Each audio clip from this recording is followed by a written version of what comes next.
ఆంధ్ర యూనివర్సిటీని మాజీ వీసీ ప్రసాద్ రెడ్డి తన సొంత కార్యాలయంగా మార్చేశారని విశాఖ పశ్చిమ ఎమ్మెల్యే ఘనబాబు అన్నారు. గడిచిన జీవీఎంసీ ఎన్నికల్లో ఆంధ్ర యూనివర్సిటీని ఎన్నికల ప్రచార కార్యాలయంగా మార్చేశారని అన్నారు.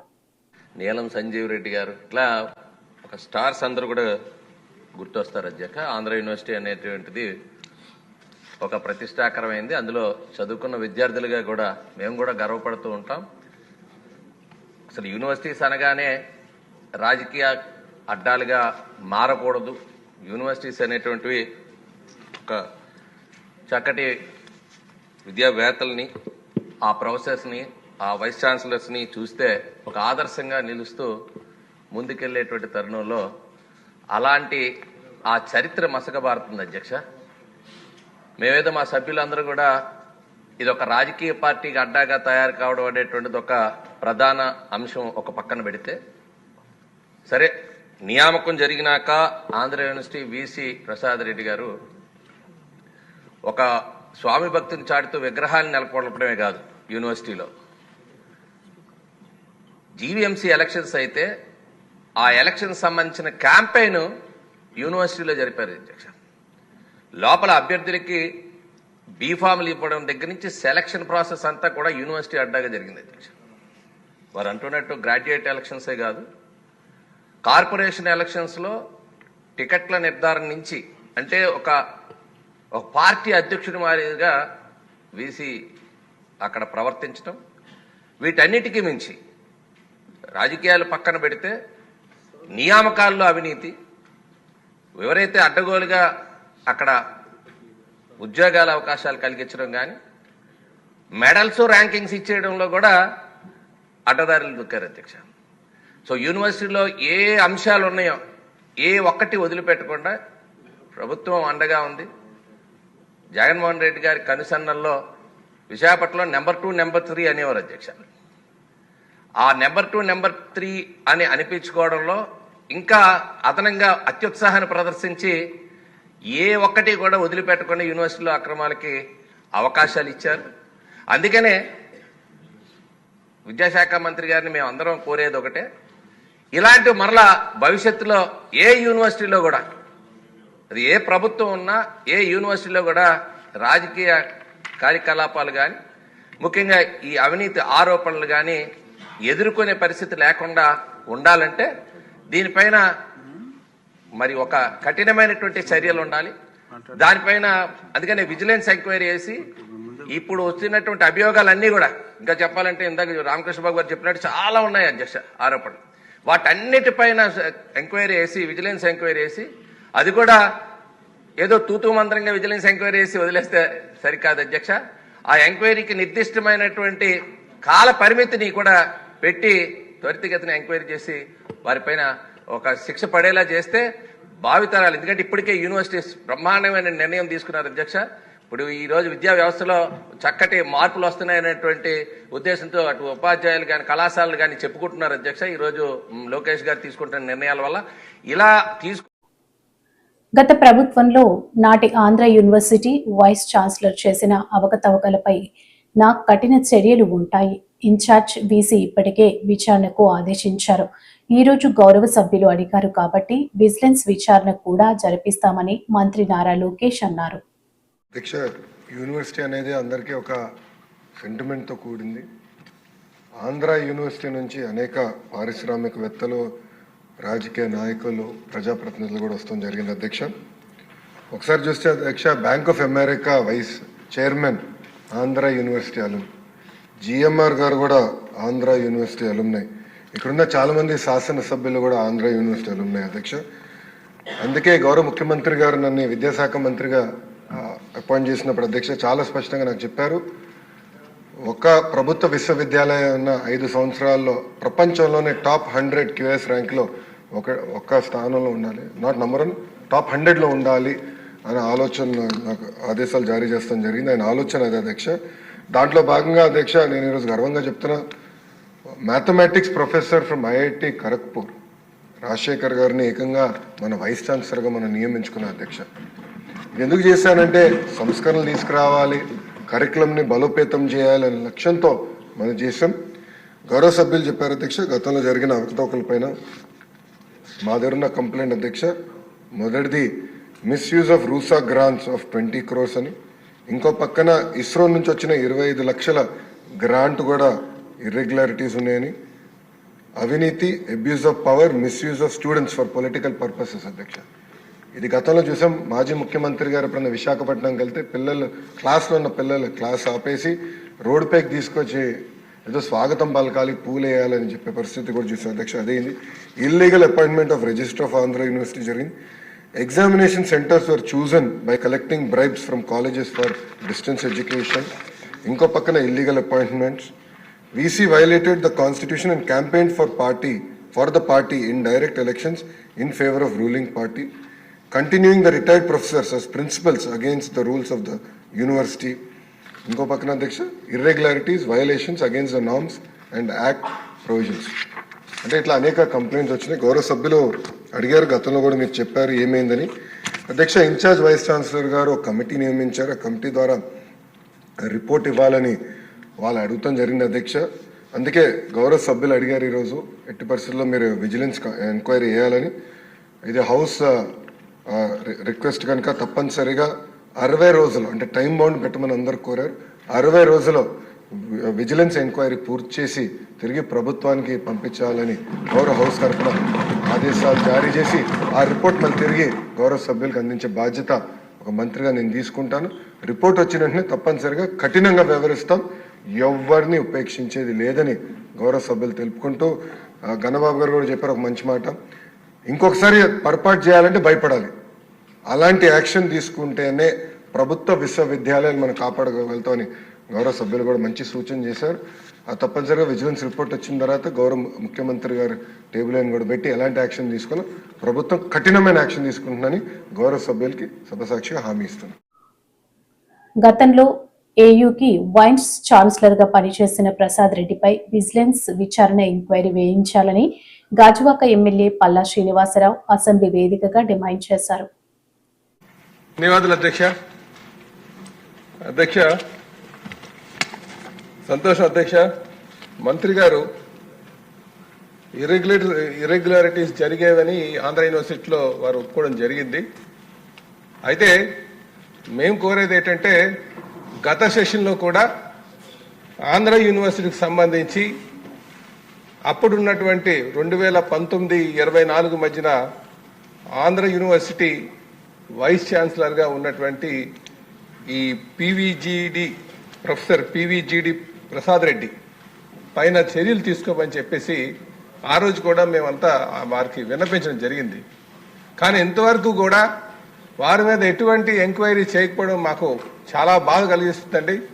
ఇప్పటికైనా సరే ఇర్రెగ్యులారిటీస్ అందులో జరిగినాయని చెప్పారు కనుక త్వరితగతిన థరో ఎంక్వైరీ, వారు చేసినటువంటి నిబంధనలకు వ్యతిరేకంగా ఏవైతే నియామకాలు చేశారో, ఫండ్స్ డైవర్ట్ చేశారో, అలాగే వాళ్ళ ఇష్టానుసారం కొంతమంది కక్ష పూర్తిగా చేశారో, అలాగే ఈ ఆంధ్ర యూనివర్సిటీని పొలిటికల్ ఆఫీస్ కింద మార్చారో దాని మీద తగు చర్యలు తీసుకొని విజిలెన్స్ ఎంక్వైరీ చేసి చర్యలు తీసుకోవాలని చెప్పి తెలియజేస్తున్నా అధ్యక్ష. మేము కోరేది ఏంటంటే గత సెషన్లో కూడా ఆంధ్ర యూనివర్సిటీకి సంబంధించి అప్పుడున్నటువంటి 2019-24 మధ్యన ఆంధ్ర యూనివర్సిటీ వైస్ ఛాన్సలర్గా ఉన్నటువంటి ప్రొఫెసర్ పివిజిడి ప్రసాద్ రెడ్డి పైన చర్యలు తీసుకోమని చెప్పేసి ఆ రోజు కూడా మేమంతా వారికి విన్నపించడం జరిగింది. కానీ ఇంతవరకు కూడా వారి మీద ఎటువంటి ఎంక్వైరీ చేయకపోవడం మాకు చాలా బాధ కలిగిస్తుందండి. ఇప్పటికైనా సరే ఇర్రెగ్యులారిటీస్ అందులో జరిగినాయని చెప్పారు కనుక త్వరితగతిన థరో ఎంక్వైరీ, వారు చేసినటువంటి నిబంధనలకు వ్యతిరేకంగా ఏవైతే నియామకాలు చేశారో, ఫండ్స్ డైవర్ట్ చేశారో, అలాగే వాళ్ళ ఇష్టానుసారం కొంతమంది కక్ష పూర్తిగా చేశారో, అలాగే ఈ ఆంధ్ర యూనివర్సిటీని పొలిటికల్ ఆఫీస్ కింద మార్చారో దాని మీద తగు చర్యలు విజిలెన్స్ ఎంక్వైరీ చేసి చర్యలు తీసుకోవాలని చెప్పి తెలియజేస్తున్నా అధ్యక్ష. ఆంధ్ర యూనివర్సిటీ భూములపై విచారణ జరపాలని విశాఖ ఉత్తర నియోజకవర్గం ఎమ్మెల్యే విష్ణుకుమార్ రాజు అసెంబ్లీలో గురువారం ప్రస్తావించారు. విశ్వవిద్యాలయంలో అధ్యాపకులు పోస్టులను శాశ్వత పద్ధతిలో భర్తీ చేయాలన్నారు. అధ్యక్ష, ఆంధ్ర యూనివర్సిటీ అంటే పేరు ప్రఖ్యాతలు ప్రతిష్ట ఉండే యూనివర్సిటీ అధ్యక్ష. తమరు కూడా ఆంధ్ర యూనివర్సిటీలో చదువుకున్నారు, నేను అక్కడే చదివాను. ఇప్పుడు పరిస్థితి దానికి ఆ రోజుల్లో ఎప్పుడు కూడా పొలిటికల్ ఇంటర్ఫియరెన్స్ అనేది ఉండేది కాదు అధ్యక్ష. Never we have ever seen political interference in universities అధ్యక్ష. కానీ దురదృష్టవశాత్తు ఈ క్రిందటి గవర్నమెంట్ వచ్చిన తర్వాత యూనివర్సిటీ ఒక పొలిటికల్ అడ్డా కింద మారిపోయి ఒక రాజకీయ పక్షానికి చెందిన వ్యక్తులు ఇటువంటి పనులు చేశారు. I don't want to repeat all those things now.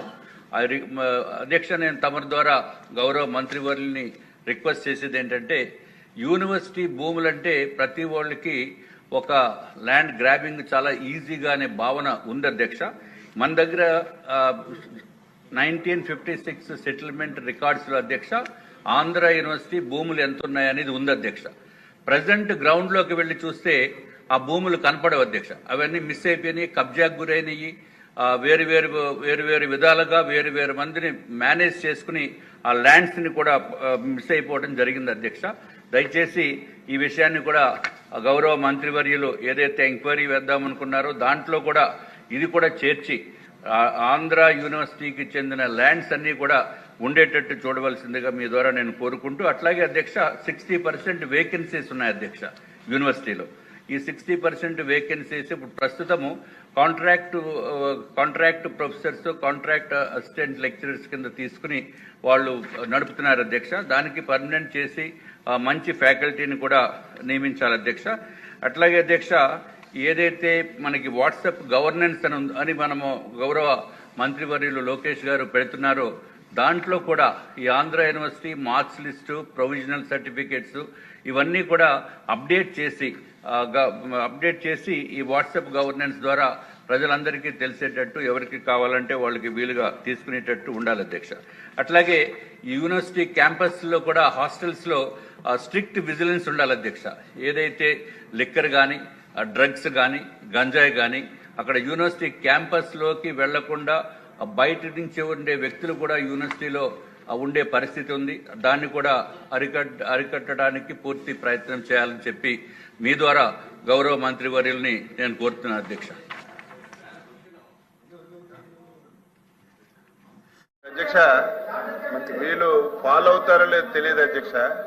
ఆ రోజు హైదరాబాద్ లో జరిగిన దానికి వీళ్ళు కేసు పెడితే చంద్రబాబు నాయుడు గారు ప్రమేయం లేదని కింద కోర్టు నుంచి సుప్రీంకోర్టు వరకు అన్ని దగ్గరలో కూడా రిజెక్ట్ అయినటువంటి విషయాన్ని మళ్ళీ సభ్యులు సభలో మాట్లాడుతుంటే మీరు అలాగే ప్రేక్షక పాత్ర వహిస్తే ఎలాగ అధ్యక్ష? చెప్పాలి అధ్యక్ష.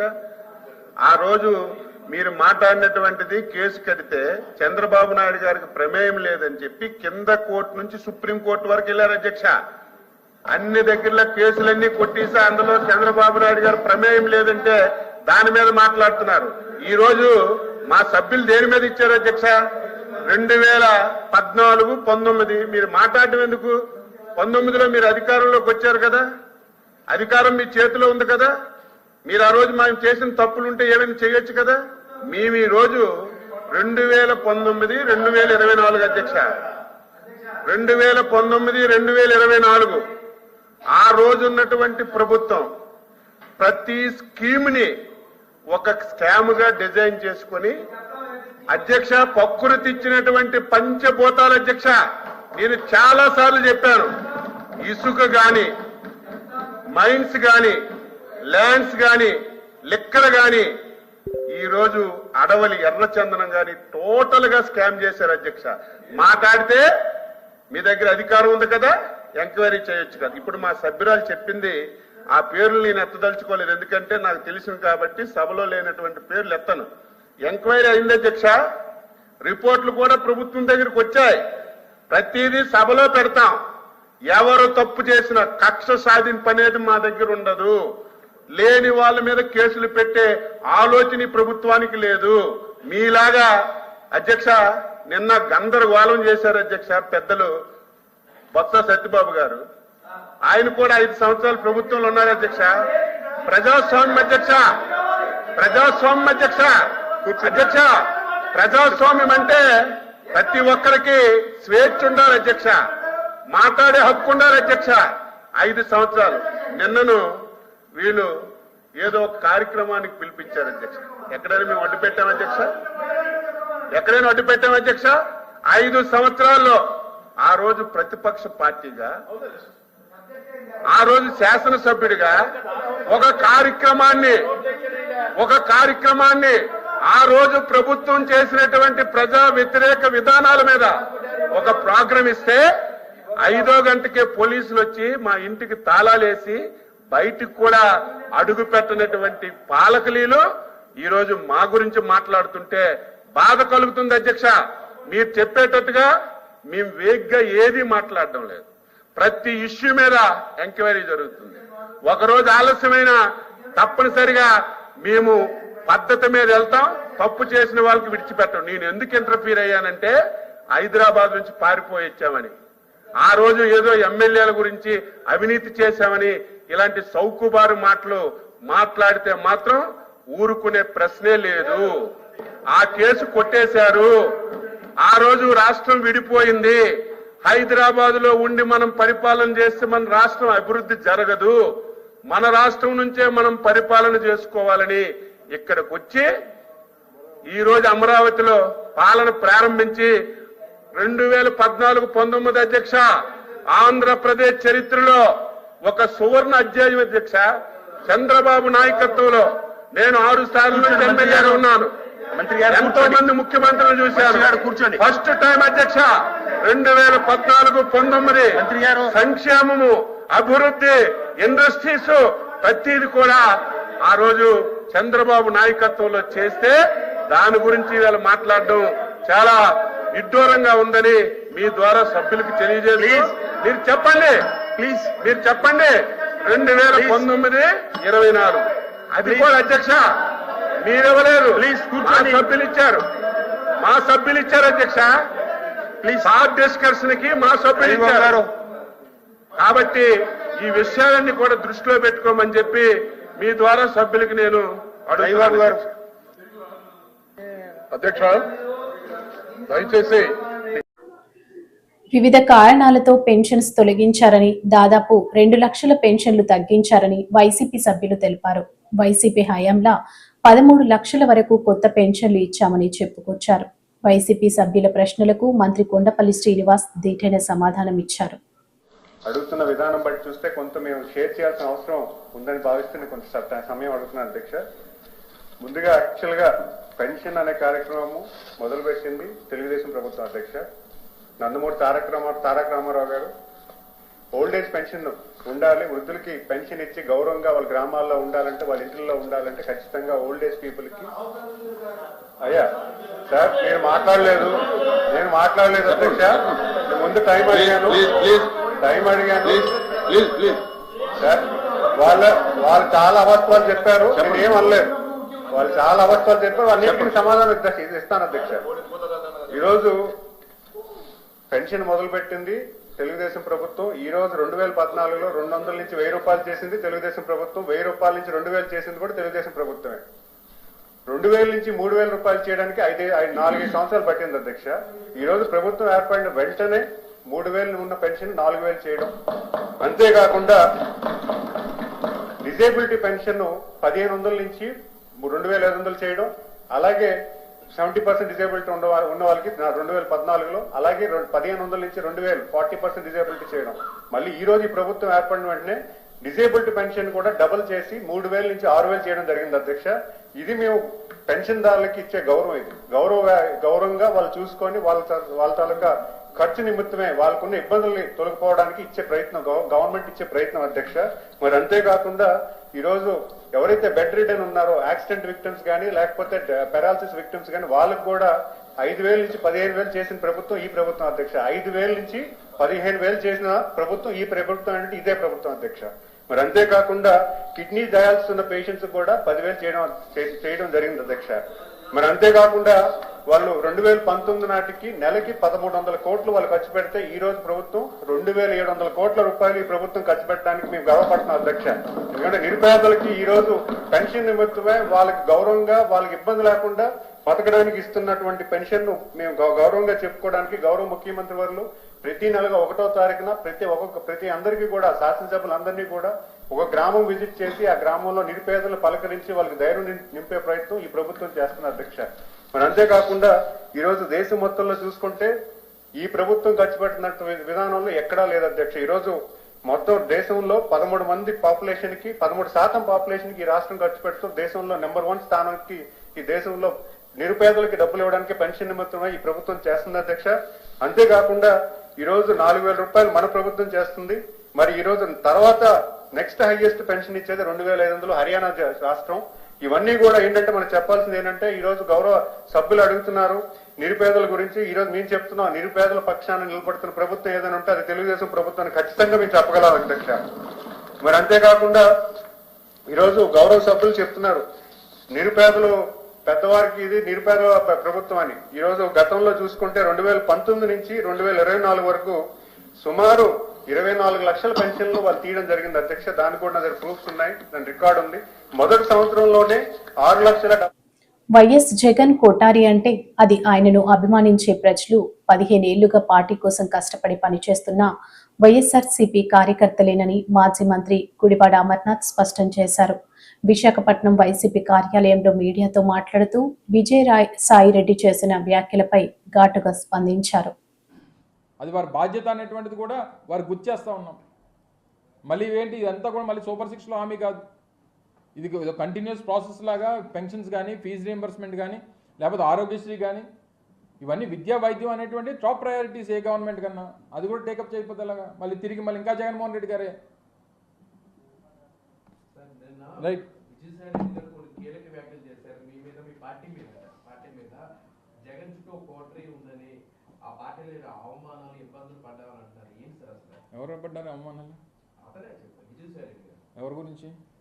మీ పార్టీ అధినేత దగ్గర కోటరీ ఉంది, దానివల్ల చాలా ఎన్నో ఇబ్బందులు అవమానాలు. జగన్మోహన్ రెడ్డి గారి కోటరీ, జగన్మోహన్ రెడ్డి గారి కోటరీ అంటే ఈ రాష్ట్రంలో వైఎస్ఆర్ కాంగ్రెస్ పార్టీ కార్యకర్తలు.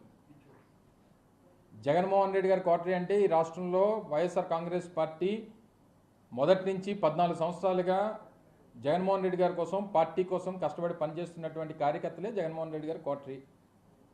నిజంగా కోటరీలు సరే పోనీ ఎవరో ఏమన్నారనేటువంటిది పక్కన పెడదాం. ఏ రాజకీయ పార్టీలో ఏ నాయకుడి పక్కన కోటరీ ఉండదు చెప్పండి? చంద్రబాబు నాయుడు పక్కన కోటరీ లేదా? అసలు రాజకీయం కాదు, అసలు ఏ ప్రొఫెషన్లో కోటరీ ఉండదో చెప్పు. ఉదాహరణకు మీ ఏబిఎన్ ఉంది, మీ రాధాకృష్ణ గారి చుట్టూ కోటరీ ఉండదా? ఉంటుంది కదా. ఇగో మా విశాఖపట్నంలో రామకృష్ణ ఇలా చేస్తున్నాడు, లేకపోతే ఇంకో దగ్గర ఇంకోటి ఇలా చేస్తున్నాడు చెప్పేవాడు చేసేవాడు ఉండడా చెప్పు. సో కోటరీలు అనేటువంటివి ఈ ప్రజాస్వామ్యంలో ఈ వ్యవస్థలు అన్నింటిలోని ప్రతి స్థాయిలో ప్రతి వ్యవస్థలో ప్రతి దగ్గర ఉండేటువంటిది. సరే ఆ కోటరీల గురించి ఎవరు మాట్లాడాలి? దూరం నుంచి చూసిన వాళ్ళు లేకపోతే ఆ కోటరీలో లేని వాళ్ళు మాట్లాడాలి తప్ప మొన్నటి వరకు ఆ కోటరీలో ఉన్నటువంటి మనం మాట్లాడితే ఎలా చెప్పు? ప్రజలు హర్షిస్తారా? ఒప్పుకుంటారా? సో ఇవన్నీ కూడా ఆలోచించి మాట్లాడుంటే బాగుండేది. సరే ఇంకా పార్టీ నుంచి రాజీనామా చేసి వెళ్ళిపోయిన తర్వాత అంతకంటే ఇదిగా మాట్లాడతారని అనుకోవడం మన అమాయకత్వం అంతే. ఎవరి మనసు తిరిగింది? ఎందుకు విరిగిపోయింది? ఇంకెవరి మీద ఎప్పుడన్నా ఇంకొల మీద ప్రేమ పుడితే మన మనసులు ఇరిగిపోతుంటాయి. అదే మాకు తెలియాలి, నువ్వు ఆయన అడగాలి, నేనే చెప్తాను. చేసుంటాను. పార్టీలో పనిచేసినప్పుడు వివిధ హోదాల్లో వివిధ స్థానాల్లో పనిచేస్తుంటాం. ఇప్పుడు నీకు ఒకరి మీద మనసు